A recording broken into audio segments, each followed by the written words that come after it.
Hello everyone, আমি ASM Arif আপনাদেরকে স্বাগতম জানাচ্ছি এডি একাডেমির আরেকটি এপিসোডে। তো আজকে আমরা দেখব কিভাবে একটা মডার্ন পি লোগো ডিজাইন করতে হয়। তো চলুন শুরু করে আজকে টিউটোরিয়াল। আপনি যদি চ্যানেলে নতুন হন অবশ্যই চ্যানেলটি সাবস্ক্রাইব করে ফেলুন, আর যদি অলরেডি সাবস্ক্রাইব করে থাকেন তাহলে অবশ্যই শেয়ার দ্য ভিডিও। ওকে, প্রথমে ফাইলে যাচ্ছি, ফাইল থেকে নিউয়ে যাচ্ছি। এখান থেকে 2000 পিক্সেলের আর্টবোর্ড নিচ্ছি এবং নাম দিচ্ছি পি লোগো, এবং যেটা করব সেটা হচ্ছে এখানে কালার মোড 8GB নিচ্ছি, বিকজ অফ আমি এটা ওয়েবে পাবলিশ করব। আপনি যদি প্রিন্টে যেতে চান সেই ক্ষেত্রে CMYK-তে নিতে পারেন। ক্রিয়েটে ক্লিক করে দিচ্ছি, নতুন আর্টবোর্ড পেয়ে গেলাম। এখন যেটা করব, লাইন সেগমেন্ট টুলে যাচ্ছি, এখান থেকে একটা শিফট প্রেস করে আমরা একটা লাইন নিয়ে নিলাম। Line stroke 1 PT is good for me. আপনার যদি আরেকটু PT বেশি দরকার হয় সেক্ষেত্রে আপনি PTটা বাড়িয়ে নিতে পারেন। এরপর অল্টার বা অপশন প্রেস করে আমরা একটা কপি করব, একটা, দুটা, তিনটা, চারটা, পাঁচটা, এই পাঁচটা। তো কন্ট্রোল D প্রেস করলে আপনার যেটা হবে সেটা হচ্ছে একটা করে রিপিট হবে। কন্ট্রোল G মানে গ্রুপ করলাম এবং এটা ঠিক মিডলে নিয়ে আসব। এখন যে কাজটা করব, কন্ট্রোল C কন্ট্রোল F মানে কপি করলাম এবং ফরওয়ার্ড পেস্ট করলাম এবং এটাকে 90 ডিগ্রি করে দেব। সো 90 ডিগ্রি করলে তো হবে না, অলরেডি 90 ডিগ্রিতে আছে, তাহলে 180 ডিগ্রি আমাদের করে দিতে হবে। তাহলে এটা কি হলো, এটার বিপরীতটা হলো, একটা হচ্ছে ভার্টিক্যাল, একটা হচ্ছে ল্যান্ডস্কেপ, এই দুটো মোডে চলে আসলো। এখন যেটা করব, সার্কেল টুলে চলে যাব বা ইলিপস টুলে যাব। এখন আমরা কি করব, দুটো সার্কেল নিব ঠিক মাঝ বরাবর।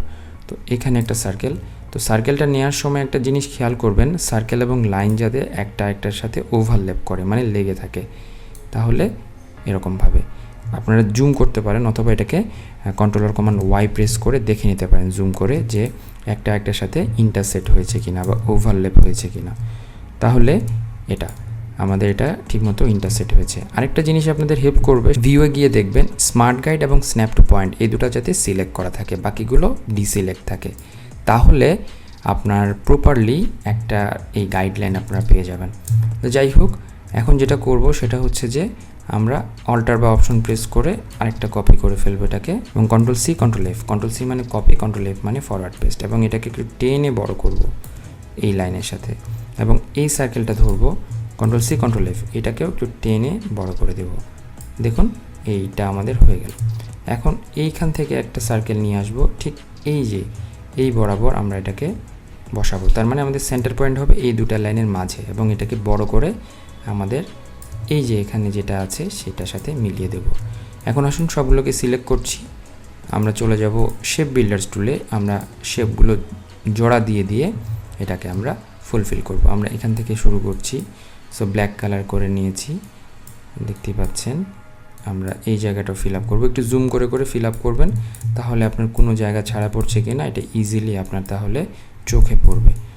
ওকে ফাইন, আমরা এই জায়গাটা একটু বাকি রাখছি। এখন এখানে আমরা এটার সাথে এটা জোড়া লাগিয়ে দেবো, এবং একটু জুম করে দেখবেন এখানে যাতে কোনো অংশ বাদ না পড়ে, এবং এখানে আলাদাভাবে রাখবো, এটাকে জোড়া লাগাবো না। চাইলে আপনি একটা অন্য কালার নিয়ে এই জায়গায় দিতে পারেন, তাহলে আপনার জন্য দেখতে সুবিধা হবে, এখানে আদার্স কোনো কালার আছে। এখন সব হয়ে গেল। আমরা যেটা করব সেটা হচ্ছে আরেকটা টুল আছে, সেটার নাম হচ্ছে আপনার ম্যাজিক ওয়ান টুল। এখান থেকে আমরা লাইন, যে কোনো একটা লাইনে একবার সিলেক্ট করব, সবগুলো লাইন একবারে এখানে সিলেক্ট হয়ে যাবে, এবং ডিলিট প্রেস করে দেব। এখন এখানে দেখবেন যে স্ট্রোক আছে কিনা, স্ট্রোক থাকলে স্ট্রোকটা অফ করে দেবেন। এখন আমরা এখানে দুটো অংশ পাচ্ছি, এটা একটা। এখন আমরা গ্রেডিয়েন্ট নিয়ে আসবো। এই গ্রেডিয়েন্টগুলো আপনার ফ্রি পিকে পেয়ে যাবেন, ফ্রি অফ কস্টে ডাউনলোড করতে পারবেন। এটাকে এখানে কপি করে নিয়ে আসলাম। এরপরে যে কাজটা করব, এখানে আমরা যেটা উপরের অংশ সেটাকে I প্রেস করে একটা কালার দিব, এবং নিচের অংশটাকে I প্রেস করে আরেকটা কালার দিব।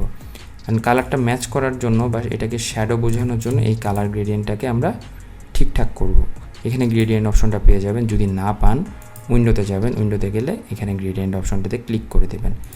তারপরে এখান থেকে অ্যাঙ্গেলে যাবেন, এখান থেকে 90 ডিগ্রি করে দেবেন।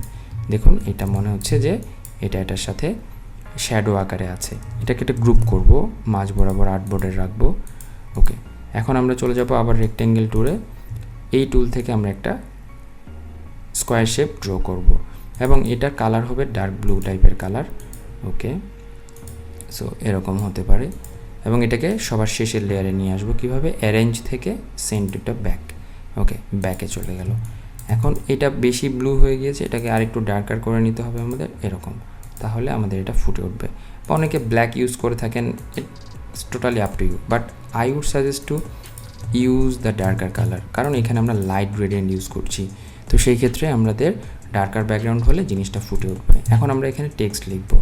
আমাদের টেক্সট ছিল paper house or paper use, what ever it is. So আমরা ফন্ট নিচ্ছি পপিন্স ফন্ট, এটা ফ্রি অফ কস্টে আপনি গুগল ফন্টসে পেয়ে যাবেন। আমি তারপরও আপনাদেরকে লিঙ্ক প্রোভাইড করে দেবো আমার ভিডিও ডিটেইলে, একটু দেখে নেবেন কষ্ট করে। এখানে আমি হোয়াইট কালার দিয়ে নিলাম, লিখে ফেললাম, এখানে লিখবো আমরা। সো এরকম একটা নাম দিচ্ছি, এটা থট প্রভোকিং একটা নাম, তার মানে আমার মন গড়া একটা নাম। এখান থেকে ক্রিয়েট আউটলাইন করে ফেলছি এটাকে, এবং এই যে দেখলেন আমি এটাকে সরাতে চাইলাম কিন্তু এটা সরে গেল। তো এইটা যাতে না হয় তাই ব্যাকগ্রাউন্ডটাকে ধরবেন, কন্ট্রোল প্রেস করে 2 প্রেস করবেন, তাহলে এটা লক হয়ে যাবে। লক হয়ে গেলে তখন দেখুন আমি এটাকে সরাতে চাইলে আর এটা সরবে না, তার মানে আমি এই উপরে থাকা এই সাবজেক্টগুলো নিয়ে কাজ করতে পারবো। তো এখান থেকে আমি অল্টার অপশন প্রেস করে এটাকে নিয়ে আসবো।